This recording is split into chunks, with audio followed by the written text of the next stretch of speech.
We had many tough meetings, good meetings. We were interfered with by the Russia hoax. That made it a little bit tougher to deal with, but he understood it.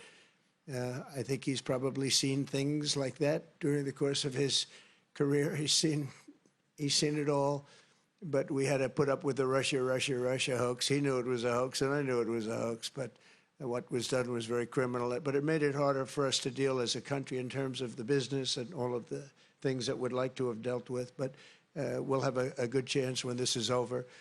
So just to put it very quickly, I'm going to start making a few phone calls and tell them what happened. But we had an extremely productive meeting, and many points were agreed to. There are just a very few that are left. Some are not that significant. One is probably the most significant, but we have a very good chance of getting there. We didn't get there, but we have a very good chance of getting there. And you know fully well that one of the central issues was the situation around Ukraine. We see the strive of the administration and President Trump personally to help facilitate the resolution of the Ukrainian conflict. And his strive to get to the crux of the matter, to understand this history, is precious.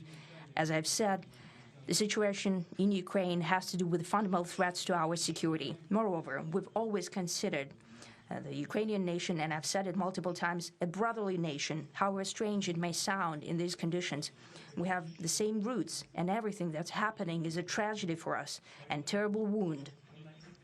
Therefore, the country is sincerely interested in putting an end to it. At the same time, we're convinced that in order to make the settlement lasting and long-term, we need to eliminate all the primary roots, the primary causes of that conflict. And we've said it multiple times, to consider all legitimate concerns of Russia and to reinstate a just balance of security in Europe and in the world on the whole. And I agree with President Trump, as he has said today, that naturally the security of Ukraine should be ensured as well.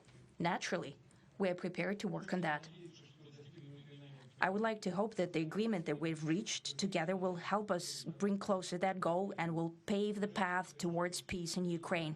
We expect that Kiev and European capitals will perceive that constructively and that they won't throw a wrench in the works. They will not make any attempts to use some backroom dealings to conduct provocations to torpedo the nascent progress.